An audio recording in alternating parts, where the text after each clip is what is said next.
Have you?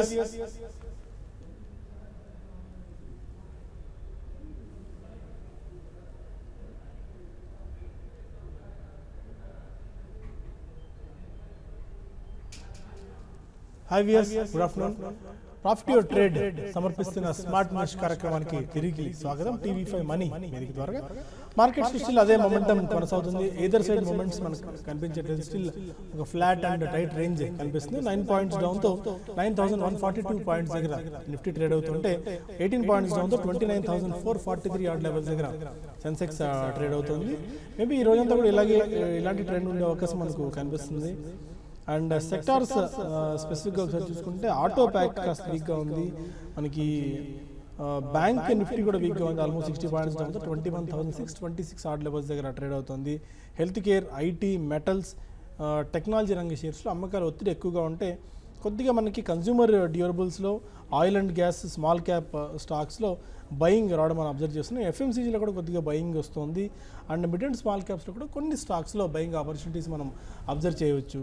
And gainers point of view చూస్తే GAIL, Grasim, doctor Reddy's, Reliance, ITC లాంటి stocks top 5 గెయినర్స్గా ఉంటే భారత్ ఇన్ఫ్రాటెల్, ఎన్టీపీసీ, సన్ ఫార్మా, టెక్ మహీంద్రా, హిందాల్కో లాంటి స్టాక్స్ టాప్ 5 లూజర్స్ జాబితాలో ఉన్నాయి. ఇప్పటివరకు మార్కెట్ ట్రెండ్ ఏంటి, ఈ టైంలో ఎలాంటి వ్యూతో మార్కెట్స్తో ఉండొచ్చిన అంశాలపై మనతో మాట్లాడేందుకు శేషు గారు స్టూడియోలో జాయిన్ అయ్యారు. గుడ్ ఆఫ్టర్నూన్ అండి. కొద్దిగా మార్కెట్స్ టైట్ రేంజ్లో కనిపిస్తున్నాయి. 9150కి అటు ఇటుగానే కొట్టుమిట్టాడుతుంది. ఆల్మోస్ట్ డే హైస్ నుంచి మనం అబ్జర్వ్ చేస్తే వాళ్ళు 9160 డే హై, అక్కడి నుంచి 20 పాయింట్స్ దాకా వీక్ అయింది. బట్ స్టిల్ మనకి ఫ్లాట్ రేంజే కనిపిస్తుంది. Going forward remaining trend or remaining session ఎలా ఉండే ఛాన్సెస్ ఉన్నాయి, ఎలాంటి ట్రేడింగ్ ఐడియాస్ ఇస్తారు ఈ టైంలో? మార్కెట్లో మనం చూస్తుంటే కొన్ని స్టాక్స్లో మనం రిపీట్గా చెప్తున్నాము డౌన్ ట్రెండ్ స్టార్ట్ అయింది మార్కెట్స్లో. అంటే మార్కెట్స్లో కన్నా స్టాక్ స్పెసిఫిక్ డౌన్ ట్రెండ్ అనేది ఇప్పుడు కొంచెం మనం చోటు చేసుకుంది.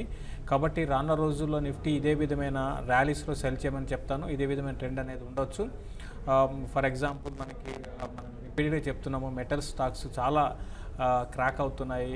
ఈ మధ్యకాలపు లోస్ని టచ్ చేస్తున్నాయని చెప్పొచ్చు. ఫర్ ఎగ్జాంపుల్ వేదాంత చూసుకుంటే ఇన్ని రోజులు 250 రేంజ్ అనేది బ్రేక్ కాకుండా దానిపైనే సస్టైన్ అయిన వేదాంత ఈ రోజు కానీ చూసుకుంటే 236 లెవెల్స్, అంటే నిన్న మొన్నటి క్లోజింగ్ 240 అనేది దానికి సపోర్ట్, అది కూడా బ్రేక్ అయింది. కాబట్టి ఇక్కడ ఒక సెల్లింగ్ అనేది, ప్రాఫిట్ బుకింగ్ అనేది కనపడుతుంది. అంటే ఒక పర్టికులర్గా ఒక కౌంటర్ అని కాదు, కొన్ని కౌంటర్స్లో ఈ విధమైన ట్రెండ్ అనేది ఉంది. ఇది ఒక షార్ట్ టర్మ్ డౌన్ ట్రెండ్కి ఇండికేటర్ అని చెప్పొచ్చు. లేదా అంటే డౌన్ ట్రెండ్ అంటే మార్కెట్స్ బాగా పడిపోతాయని కాదు, ఒక ఎన్ని రోజులు మనం చూస్తుంటే బై అండ్ డిప్స్ అని చెప్పాం. అయితే ఇప్పుడు కొన్ని సెక్టార్లకి బై అండ్ డిప్స్ పరిమితం అవుతుంది, కొన్ని సెక్టార్లకు మాత్రమే పరిమితం అవుతుంది. మిగతా అదర్ సెక్టార్లన్నీ కూడా ఎక్కువగా సెల్ అండ్ ర్యాలీస్ స్ట్రాటజీనే వాడమని చెప్తాను. ఈవెన్ బ్యాంకింగ్ స్టాక్స్లో కూడా స్లోగా ప్రైవేట్ బ్యాంక్స్లో సెల్లింగ్ అనేది కంటిన్యూ చేయమంటాను హయ్యర్ లెవెల్స్లో. ఇక బయింగ్ విషయానికి వస్తే పిఎస్యూ బ్యాంక్స్ని ఎవ్రీ డిప్లో కూడా బై చేయమంటాను. అయితే ఈ రోజు అని కాదు, కొంచెం డిప్ వచ్చినప్పుడు. తర్వాత కొన్ని స్టాక్స్, ఫోర్టిస్ హెల్త్ కేర్ చాలా ఏళ్ల కన్సాలిడేషన్ తర్వాత ఈరోజు బ్రేక్అవుట్ వచ్చింది. దాన్ని మనం ఒక 15 డేస్ బ్యాక్ అరౌండ్ 180లో 179లో రికమెండ్ చేయడం జరిగింది. అది ఇంకా కంటిన్యూ కావచ్చు ఫోర్టిస్ హెల్త్ కేర్లో. దాంట్లో కూడా ఎవ్రీ డిప్లో బై చేయమంటాను. అటు short term to long term investors Fortis health కేర్లో వెళ్ళొచ్చు. తర్వాత ఇంకొక ఎఫ్ఎంసీజీ కౌంటర్ అయిన జ్యోతి ల్యాబ్స్లో కూడా ఈరోజు మంచి ఒక స్పర్ట్ వచ్చింది. ఇది కూడా కంటిన్యూ కావచ్చు. దీన్ని కూడా ఎవ్రీ డిప్లో కూడా బై చేయమంటాను. ఏదైనా కూడా రియల్ ఎస్టేట్ అనేది ఒక మనకి ఇప్పుడున్న పరిస్థితుల్లో చూసుకుంటే మార్కెట్స్ చాలా ఫ్లేవర్ సెక్టర్గా చెప్పొచ్చు. మూమెంటం అనేది రియల్ ఎస్టేట్ స్టాక్స్లో ఉన్నాయి. కాబట్టి ఎవ్రీ డిప్లో కూడా momentum traders, swing traders real estate ప్యాక్లో బై చేయమంటాను. బ్యాంక్ నిఫ్టీ మాత్రం కొంచెం కన్సాలేషన్లో ఉంటుంది. 20,800 అనేది బ్యాంక్ నిఫ్టీకి రెసిస్టెన్స్ జోను. షార్ట్ టర్మ్ ఎవరైనా బ్యాంక్ నిఫ్టీలో షార్ట్స్ ఉంటే మాత్రం దాన్ని 21,800 దగ్గర స్టాప్ లాస్ పెట్టుకొని హోల్డ్ చేయమని చెప్తాను. ప్రస్తుతం 21,600 బ్రేక్ అయిందంటే 21,420 లెవెల్స్కి టెస్ట్ చేయొచ్చు అండి. ఓకే, ప్రస్తుతానికి అది trend. And real estate stocks especially ఇంకా ఇక్కడి నుంచి ఎంతవరకు స్పాట్ ఉండే ఛాన్సెస్ ఉన్నాయి? ఇవాళ IB real estate because of some news ఏంటంటే మేబీ గ్రూప్ చేసే యోచనలు కంపెనీ వార్తలు రావడం వల్ల ఐబీ రియల్ ఎస్టేట్ 20% దాకా పెరిగింది. ఇండియా బుల్స్లో మనకి హోల్సేల్ సర్వీస్ బాగా పెరిగింది. ఇప్పటికే ఐబీ వెంచర్స్ బాగా పెరగడం చూస్తున్నాము. ఇంకా ఐబీ రియల్ ఎస్టేట్లో బయింగ్ ఆపర్చునిటీస్ ఏమైనా కనిపిస్తున్నాయి, బట్ ఈ టైంలో అవాయిడ్ చేయడం మంచిది అంటారు. లేకుంటే ఎవరన్నా ఈ పార్టీకి తీసుకుని ఉంటే ప్రాఫిట్ బుక్ చేసుకోవచ్చా? అంటే ఒకటి మీరు ఐబీ రియల్ ఎస్టేట్ బాగా పెరిగింది, దాంతోపాటు మీరు చూసుకుంటే ఇప్పుడే మనం మాట్లాడుకుంటుండగానే ఆ హెచ్డిఎల్ డిఎల్ఎఫ్ రెండు కూడా డే హైక్ టచ్ అవుతున్నాయండి. హెచ్డిఎల్ 9% పెరిగింది, అదేవిధంగా డిఎల్ఎఫ్ 6% పెరిగింది. అంటే క్లోజర్గా 10% హెచ్డిఎల్ పెరిగింది అనుకోవచ్చు. సో ప్రధాన కారణం చెప్పాలంటే ఓవరాల్గా రియల్ ఎస్టేట్ ప్రైసెస్ అనేది స్లోగా మన ఇండియాలో పెరుగుతున్నాయి. అది ఒక పాజిటివ్ అంశము. దీనికి తోడు మనకి ఇంతకుముందే మనం చాలాసార్లు డిస్కస్ చేసుకున్నాము, రియల్ ఎస్టేట్ సెక్టర్ అంతా కూడా ఎట్లా ఉంటుందంటే ఒకసారి పెరగడం స్టార్ట్ అయితే ఏది ఎక్కడ ఎగ్జిట్ కావాలి, ఎంతవరకు వెళ్ళొచ్చు ఈ స్టాక్ అనేది కూడా చెప్పలేము. అయితే ఐబీ రియల్ ఎస్టేట్ ఏంటంటే కొంచెం ఇది కన్ఫ్యూజన్, అంటే గ్రూప్ పరంగా కొంచెం కన్ఫ్యూజన్గా ఉంటుంది, చాలా ఉన్నాయి ఇందులో. కాబట్టి రీస్ట్రక్చర్ ప్లాన్స్ అనేది ఐబీ రియల్ ఎస్టేట్కి పరంగా చాలా వరకు పాజిటివ్ అంశము. వీళ్ళకి ముంబై ఏరియాలో కూడా మంచి ల్యాండ్ పరంగా కూడా చూసుకుంటే చాలా స్ట్రాంగ్ ఉన్నారు. గత కొన్నేళ్లుగా వీళ్ళు చూసుకుంటే ఒక డెట్ నుంచి బయటపడి, సో అంటే గ్రూప్ పరంగా చాలా పెద్ద గ్రూపు, చిన్న ఒక బ్రోకింగ్తో స్టార్ట్ అయిన ఐబీ ఇండియా బుల్స్ అనేది ఈరోజు ఒక పెద్ద గ్రూప్గా తయారు కావడం అనేది ఒక సంతోషకరమైన విషయం. అయినా కూడా ఐబీ రియల్ ఎస్టేట్ ఈ లెవెల్ కన్నా కొంచెము అంటే నాన్ F&O స్టాక్స్కి నేను రికమెండ్ చేస్తానండి ఇన్వెస్ట్మెంట్కి. ఎందుకంటే F&O స్టాక్స్ మళ్ళీ ఇప్పుడు ఇక్కడ మార్కెట్స్ ఈ లెవెల్లో ఆగకుండా కొంచెం ఒక 100-150 పాయింట్స్ పడితే మళ్ళీ పడడం కూడా సేమ్ అదే విధమైన ఫేజ్లో ఉంటాయి. కాబట్టి ఐబీ రియల్ ఎస్టేట్ ఆల్రెడీ ఉన్న వాళ్ళు హోల్డ్ చేసుకోమంటాను. ఫ్రెష్ ఇన్వెస్ట్మెంట్స్ దీనికన్నా నాన్ F&O రియల్ ఎస్టేట్ కంపెనీస్లో ఇన్వెస్ట్ చేసుకోమని చెప్తాను. అండ్ కొన్ని మెయిల్స్ తీసుకుందాం. కవిత మెయిల్ చేశారు, Poddar pigments, steel strips wheels SSWL ఈ 2 స్టాక్స్ని బై చేద్దాం అనుకుంటున్నారు, లెవెల్స్ అయినా సజెస్ట్ చేస్తారా? Poddar pigments and steel strips wheels SSWL.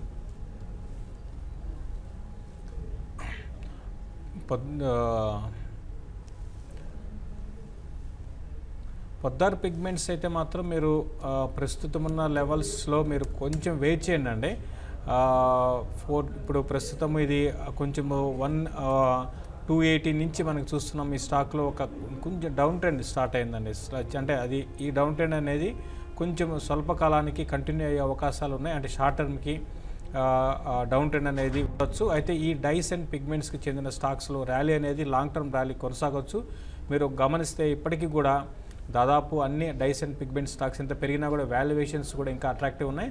కాబట్టి మీరు 260 లెవెల్ రానున్న రోజుల్లో బ్రేక్ అయితే కొంచెం 246 ఆ లెవెల్ని టెస్ట్ చేయొచ్చు. అక్కడ మీరు ఒక బయింగ్ పాయింట్ పెట్టుకోండి. లేదా 260 లెవెల్ బ్రేక్ కాని పరిస్థితుల్లో ఈవెన్ 260 లెవెల్ పైన ఉన్నా కూడా మీరు బై చేసుకోవచ్చు షార్ట్ టర్మ్కి. ఫైన్. మరి స్టీల్ స్ట్రిప్స్ వీల్స్ అయినా సజెస్ట్ చేస్తారా? SSWL ఇది కూడా ఆల్మోస్ట్ 890 ఆర్ ఆల్మోస్ట్ 1900 రూపీస్ అటు ఇటుగా స్టాక్ ట్రేడ్ అవుతూ వస్తున్నట్టుంది. Okay, steel strips and wheels ఇది కూడా బాగా పెరిగిన కౌంటర్ అండి. ఈ మధ్యకాలంలో చూసుకుంటే మనకి మిడ్ క్యాప్లో దాదాపు మంచి క్వాలిటీ స్టాక్స్ బాగా పెరిగాయి. Even steel strips and wheels కూడా ఇది ఫండమెంటల్ పరంగా చాలా స్ట్రాంగ్ కౌంటర్ అండి. అయితే మీరు ప్రస్తుతం ఈ లెవెల్లో అయితే అంటే టెక్నికల్గా ఇంకా అప్ ట్రెండ్ ఉంది, అప్ ట్రెండ్ కొనసాగడానికి కూడా అవకాశం ఉంది. అయినా కూడా టెక్నికల్గా మాత్రం స్ట్రాంగ్ ఉన్నా కూడా వద్దని చెప్తానండి. ఈ లెవెల్లో ఎంట్రీ పాయింట్ అనేది కొంచెం ఆలోచించుకోవాల్సి ఉంటుంది. ఎందుకంటే ఇది కూడా ఓవర్ వాల్యుయేషన్స్ లేకపోయినా కూడా స్టాక్ బాగా ఓవర్ బాట్లో ఉంది. ఓవర్ బాట్లో ఉన్నప్పుడు మనకి కరెక్షన్ అనేది ఎక్స్పెక్ట్ చేయొచ్చు. ఎప్పుడైనా కరెక్షన్ రావచ్చు, అంటే ప్రాఫిట్ బుకింగ్ రావచ్చు ఇందులో. కాబట్టి కొంచెం వెయిట్ చేయండి. 902, 904 అంటే 900 లెవెల్ కానీ బ్రేక్ అయిందంటే 860 లెవెల్స్, 820 లెవెల్స్ దాకా రావచ్చు. అప్ సైడ్ చూసుకుంటే మాత్రం 952 వీక్ అయిన 944 దాటిందంటే క్లోజర్గా 1020 దాకా పెరగవచ్చు. కాబట్టి కరెక్షన్స్లో దీన్ని కొనుక్కోవచ్చు అండి. అండ్ మరొక mail Apar industries, KPR Mills గురించి ప్రశాంత్ అడుగుతున్నారు. ఈ 2 స్టాక్స్ని ఇన్వెస్ట్మెంట్ గురించి తీసుకోవచ్చా, ఆర్ Q4 రిజల్ట్స్ వచ్చిన తర్వాత బెటర్ వెయిట్ చేసి తీసుకోవచ్చు అంటారు అని చెప్పి. KPR మిల్స్ అయితే ఫండమెంటల్ చాలా స్ట్రాంగ్ కంపెనీ, అలాగే కూడా అనేక సందర్భాలు రికమెండ్ చేశారు ఈ స్టాక్ని. KPR mills and Apar industries. KPR industries ఫండమెంటల్గా స్ట్రాంగ్ కంపెనీనేనండి. మీరు ప్రతి డిప్లోను కూడా మీరు బై చేయొచ్చు. అయితే మీరు రిజల్ట్ కోసం వెయిట్ చేయడం మంచిదా అని అడిగారు. నేనైతే రిజల్ట్స్ కోసం వెయిట్ చేయొచ్చండి. రిజల్ట్ కూడా బాగానే ఉండొచ్చు. కాబట్టి ఒకవేళ మార్కెట్స్ ఈ లెవెల్లో ఆగితే చూడండి, 1 or 2 డేస్లో మార్కెట్స్ కానీ 91 లెవెల్ బ్రేక్ అయితే మాత్రం మీరు ఈవెన్ KPR మిల్స్లో కూడా పొజిషన్స్ని రిజల్ట్ వరకు వెయిట్ చేయమంటాను. ఇది కూడా చూసుకుంటే 400 లెవెల్స్ నుంచి బాగా పెరిగింది. కాబట్టి ఒక కరెక్షన్ డ్యూ అనేది దీంట్లో ఉంది. కాబట్టి కరెక్షన్స్లో మీరు KPR మిల్స్ని మీరు బై చేసుకోవచ్చు. అపార్ ఇండస్ట్రీస్ కూడా చూసుకుంటే ఇది కూడా ఫండమెంటల్గా మంచి సౌండ్ కంపెనీ అండి. అయితే ఇవన్నీ కూడా ఏంటంటే రీసెంట్గా బాగా ఓవర్ బాట్ జోన్లో ఉన్నాయి. కాబట్టి ఈ లెవెల్ కానీ కాకుండా కొంచెం ఇది ఆల్రెడీ ఇది కొంచెం కరెక్ట్ అయింది అపార్ ఇండస్ట్రీస్. కాబట్టి ఈ కరెక్షన్స్లో మీరు సెలెక్ట్ చేసుకున్న 2 స్టాక్స్ మంచివే అండి. 2 కూడా మీరు కరెక్షన్స్లో కొనుక్కోమని చెప్తాను. ఆనంద్ అడుగుతున్నారు టాటా పవర్ని లాంగ్ టర్మ్ గురించి బెట్ చేసుకోవచ్చు ఈ టైంలో అని చెప్పి. అంటే మనకి టాటా పవర్ అని కాకుండా ఓవరాల్ పవర్ స్పేస్లో అంత మనకి గ్రోత్ పొటెన్షియల్ పెద్ద కనిపించకపోవచ్చు. ప్లస్ రీసెంట్గా కొంత పవర్ స్టాక్స్లో బయింగ్ కనపడిందండి. తర్వాత మళ్ళీ ఈ మధ్యకాలంలో ఎప్పుడు లేనంత బయింగ్ కనపడి మళ్ళీ ఇమీడియట్గా వీక్నెస్ కూడా చూసాము. అయితే ఉన్న వాటిలో టాటా పవర్ పర్లేదు, అయినా కూడా వద్దండి దీనివల్ల ఏమైందంటే కొంచెం మీకు టైం అనేది వేస్ట్ అవుతుంది. అయితే మీకు డౌన్ సైడ్ రిస్క్ కూడా పెద్దగా ఉండకపోవచ్చు. దీనికన్నా మార్కెట్లో మంచి మూమెంటం ఉంది కాబట్టి మూమెంటం తగ్గట్టుగా మీరు ఇన్వెస్ట్ చేసుకోమని చెప్తాను. అండ్ మరొక మెయిల్ రిలయన్స్ ఇన్ఫ్రా గురించి సత్యనారాయణరావు అడుగుతారు, టెక్నికల్ లెవెల్స్ సజెస్ట్ చేస్తారా ఫర్ రిలయన్స్ ఇన్ఫ్రా? అంటే రిలయన్స్ ఇన్ఫ్రా 560 దగ్గర చాలా స్ట్రాంగ్ సపోర్ట్ ఉందండి. మనం చూసాము లాస్ట్ క్లోజింగ్ దగ్గరగా 559 దగ్గర క్లోజ్ అయింది ఫ్యూచర్స్లో. ఇప్పుడు కాదు చూసుకుంటే 567 దగ్గర ఫ్యూచర్లో ట్రేడ్ అవుతుంది. ఈవెన్ క్యాష్లో కూడా 560 పైన స్టాక్ రావడం చూసాము. కాబట్టి 560 పైన ఉన్నంత కాలం ఇది అప్ ట్రెండ్ ఉంటుంది. 560 బ్రేక్ అయితే నెక్స్ట్ 520 లెవెల్స్ని టెస్ట్ చేయొచ్చండి. ప్రస్తుతం 560 పైన ఉన్నంత కాలం ఇది 588 లెవెల్స్ని టెస్ట్ చేసే అవకాశాలు కనపడుతున్నాయి. అవంతి ఫీడ్స్ గురించి అడుగుతున్నారు సలీం నెల్లూరు నుంచి. 630 రూపాయలు బై చేశారట, హోల్డ్ చేసుకోవచ్చా అవంతి ఫీడ్స్? ఆల్మోస్ట్ 870 880 వాళ్ళ 880 intraday high and 50 week high కూడా ఇదే. 400 లెవెల్స్ నుంచి బాగా పెరిగింది. చూడండి, ఇది అవంతి ఫీడ్స్ కానీ చూసుకుంటే ఒక 2-3 ఏళ్ళ బేరిష్ ట్రెండ్ అండి. కంటిన్యూగా వీక్ అవుతూ వచ్చిన స్టాక్ 400కి ఒక టైంలో ఇది 1200 రూపీస్ నుంచి 400 రూపీస్కి వచ్చింది. తర్వాత ఇమీడియట్గా 400 నుంచి 800 పైకి రావడం చూసాము. 900 దాకా క్లోజర్గా వచ్చింది. ఇక్కడ ఈ స్టాక్ వీక్ అయ్యే అవకాశాలు కొంచెం కనపడుతున్నాయండి. కాబట్టి మీరు 80 లెవెల్స్ కానీ బ్రేక్ కాకుండా దాని కిందనే కంటిన్యూగా ట్రేడ్ అయితే ఇందులో కూడా ప్రాఫిట్ బుకింగ్ రావచ్చు. కాబట్టి మీరు రిజల్ట్ వరకు వెయిట్ చేయమని చెప్తానండి. ఈసారి రిజల్ట్ చూసుకొని, ఎందుకంటే అవంతి ఫీల్డ్లో ఏంటంటే కొంచెం ఒక మొన్న క్వార్టర్కి ముందు క్వార్టర్ కానీ చూసుకుంటే రిజల్ట్ కంటిన్యూగా ఒక 3-4 క్వార్టర్స్ బాగా రాలేదు. దాని కారణంగా ఈ స్టాక్లో వీక్నెస్ చూసాము. అయితే మొన్న రిజల్ట్ బాగున్నాయి కాబట్టి రిజల్ట్ వరకు వెయిట్ చేయమని చెప్తాను. సుధీర్ అడుగుతున్నారు భారతీ ఎయిర్టెల్ ఏప్రిల్ ఫ్యూచర్స్ 341లో అండ్ జెట్ ఎయిర్వేస్ కాల్ తీసుకున్నారు 500 స్ట్రైక్ ప్రైస్ దగ్గర 15 రూపీస్ ప్రీమియంతో. ఎయిర్టెల్ 341 ఫ్యూచర్స్ బై చేశారా? బై చేశారు. ఒకటండి, మీరు మన ప్రోగ్రామ్ చూస్తుంటే రిపీటెడ్గా చెప్తున్నాము, భారతీ ఎయిర్టెల్ కొంత ర్యాలీస్లో సెల్ చేసుకునే స్టాకేనండి. మీరు బెటర్ ఏంటంటే మీరు కొన్న రేట్లో అంటే ఇప్పుడే కొన్నట్టున్నారు. బెటర్ ఏంటంటే ఎగ్జిట్ కాండి. పెద్దగా మనకి భారతీ ఎయిర్టెల్లో పెద్ద అప్ మూవ్ అయితే ఉండకపోవచ్చు. లేదా మీరు స్టాప్ లాస్ 338 దగ్గర స్టాప్ లాస్ పెట్టుకోండి. ఎక్కువ దూరం కూడా పెట్టుకోవకండి, ఎందుకంటే 340 లెవెల్ దీనికి సపోర్ట్ జోను. అది కానీ బ్రేక్ అయితే ఫర్దర్గా వీక్నెస్ అనేది ఇందులో రావచ్చు. 348 పైన ఇది 40 పైన కంటిన్యూగా సస్టైన్ కాగలిగితేనే ఈ స్టాక్లో అప్ ట్రెండ్ ఉంటుంది. కాబట్టి 338 అక్కడ స్టాప్ లాస్ పెట్టుకొని మీరు హోల్డ్ చేయండి. బెటర్ ఏంటంటే ర్యాలీస్లో ఎగ్జిట్ కమ్మండి. పెద్దగా అప్ సైడ్ అయితే ఉండకపోవచ్చు. జెట్ ఎయిర్వేస్ ఎంతకాలం అండి? Jet Airways 500 rupees strike price, 500 rupees call, 15 రూపీస్లో తీసుకున్నారు. దగ్గరగా మీరు ఇందమ్మనీకి 500 దాటితే మీరు ఇందమ్మనీకి రావచ్చండి. ప్రస్తుతము షార్ట్ టర్మ్ వ్యూతో కానీ చూసుకుంటే జెట్ ఎయిర్వేస్ క్రూడ్ ఆయిల్ కూడా బాగా మేజర్ రోల్ అనేది వీటికి ఉంటుందండి. ఇప్పుడు ఇంటర్నేషనల్ మార్కెట్లో క్రూడ్ ఆయిల్ లాస్ట్ కొన్ని రోజులుగా కొంత అప్ ట్రెండ్కి స్టవ్లో మనకి రావడం చూసాము.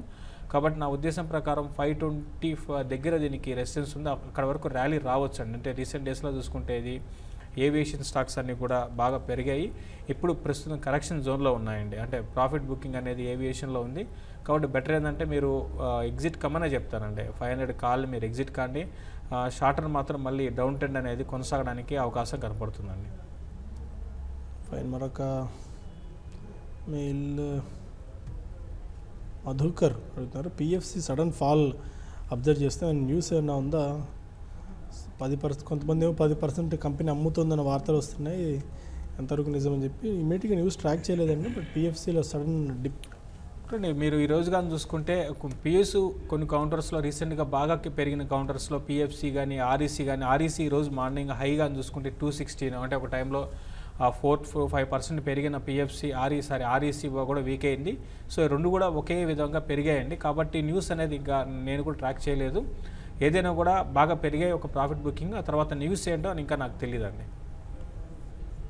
ఇక్కడ యాక్చువల్ మీరు అన్నట్టు ఆల్మోస్ట్ 70 రూపీస్ నుంచి 150 రూపీస్ అయిపోయింది, 160 రూపీస్. అవునండి, అన్ని స్టాక్స్ ఈ ఒకటి మన జస్ట్ ఒక 1 మంత్ బ్యాక్ ఆర్ఈసీ కూడా 160కి ముందు 120 ఉండేది. అక్కడ నుంచి 100 రూపాయలు దగ్గర 80 రూపాయలు దాకా పెరిగిందండి. అంటే ఈరోజు హైగా చూసుకుంటే 216. కాబట్టి ఏంటంటే వీటిలో ఆబ్వియస్గా అది ఒక నెగిటివ్ న్యూస్ రావచ్చు, లేదా టెక్నికల్గా కూడా అడ్జస్ట్మెంట్స్ అంటే ఓవర్ బాట్లో ఉన్నప్పుడు కరెక్షన్ కూడా రావచ్చు. అది కూడా ఒక కారణం అని చెప్పొచ్చు. సంతోష్ అడుగుతున్నారు, కర్ణాటక బ్యాంక్ని 159 రూపాయల్లో 14,000 షేర్లు తీసుకున్నారు, హెవీ క్వాంటిటీ. ఎలాంటి సజెషన్ ఇస్తారు? Karnataka bank at 159. అంటే టైం ఫ్రేమ్ ఎంత అండి? అదే హెవెంట్ మెన్షన్. 14,000 షేర్స్ తీసుకున్నారు కర్ణాటక బ్యాంక్.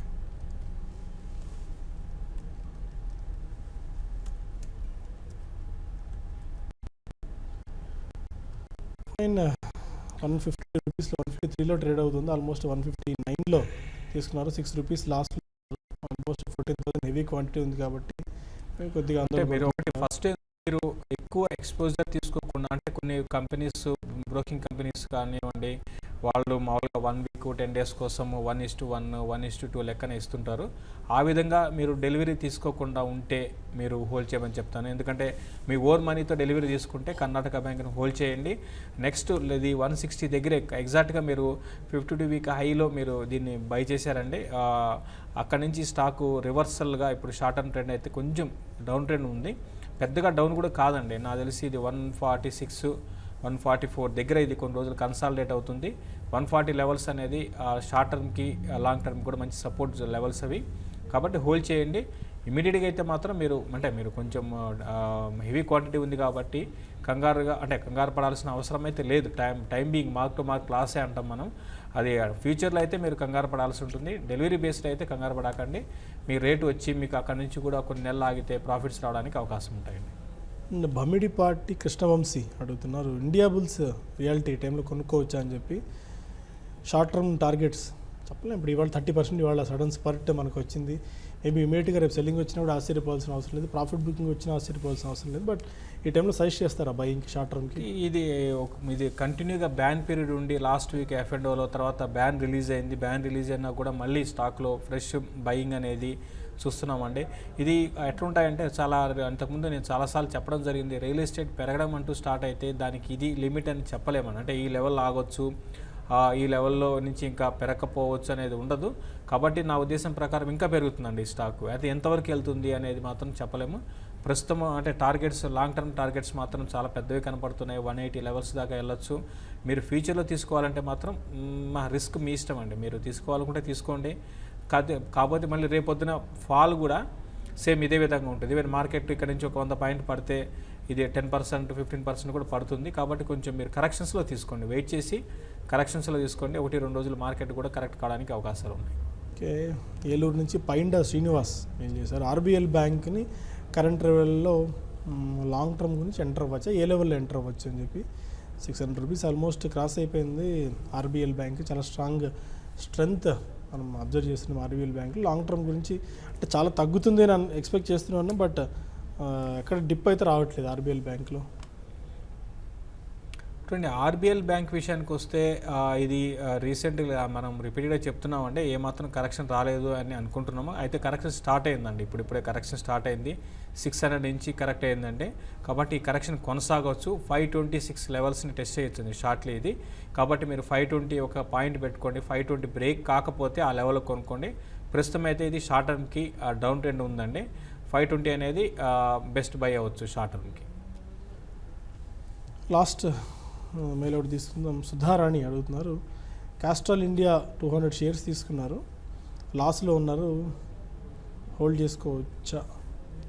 లిటిల్ లాస్లో ఉన్నారు. ఎంతలో అండి?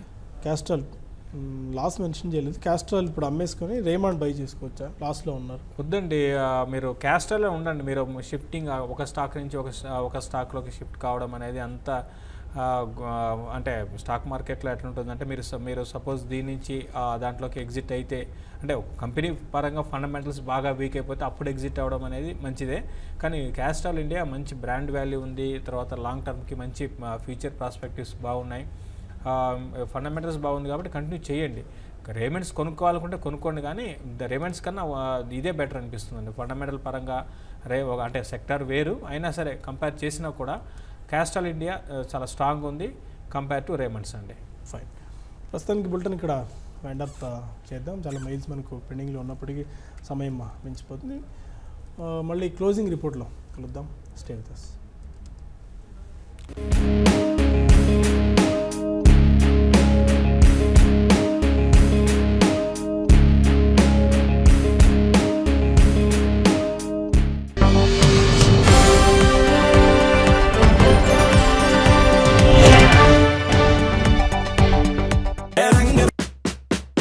లాంగ్ టర్మ్ కోసం సేఫ్ స్టాక్స్ ఎలా ఎంచుకోవాలి? తక్కువ రిస్క్ తో ఎక్కువ రాబడి తెచ్చే కంపెనీల్ని ఎలా గుర్తించాలి?